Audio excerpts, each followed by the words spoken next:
Februārī Daugavpils novadā neiztrūkstošas un iedzīvotāji iecienītas ir metiņdienas svinības. Jau tradicionāls ziemas pavadīšanas svētkus, jeb metiņus, latviskās tradīcijās svin ambeļos, vabolēnšu poģos. Savukārt Masļenicas izdarības šogad tika organizētas Kalkūnes, Laucesas, Demenes un Sventas pagastā. Dubnes pagasta pārvalde un vietējie jaunieši metiņdienas pasākumu šogad organizēja pirmo reizi. Dubnieši ar lielu prieku iesaistījās rīkotajos svētkos.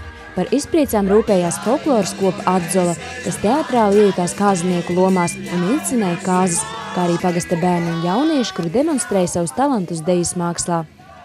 Visiem pasākumu dalībniekiem bija iespēja cienāties ar Elites Birkmanes un Inkas Valdonas ceptajām garšīgajām pankūkām ar ievārījumu, cept ugunskurā uz iesmiem gaļu ar maizi un dzert siltu zāļu tēju. Tāpat viesi vizinājās Ludmilas Pronazes un Jevģēnija Matvējeva izgraznotajās zirga kamenās.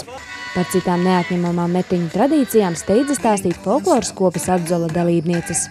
Daudz vajag smieties, ar ragavām vizināties, ko arī mēs šodien darām. Ar 2 zirgiem apbraucam visu pagastu, ar maziem bērniem, visi ļoti jautri, kūleņus met, ar sniega pikām pikojās. Un notiek mums šodien sporta sacensības. Vakarā būs apbalvošana un balli noslēgumā. Jā, un metiņos ir pēdējā diena, kad var iet ķekatās, jeb čigonūs. To mēs arī šodien daram, cenšamies kā varam. Metiņdienas sporta spēlēs dažādu gadagājumu cilvēkiem bija iespēja iejusties zemledus makšķernieka lomā, piedalīties pikbolā, jeb piku mešanā mērķī, spēlēt zīmes futbolu un izmēģināt spēkus citās jautrās sporta disciplīnās. Pasākuma noslēgumā uzvarētāji tika apbalvoti ar medaļām, diplomiem un dāvanām.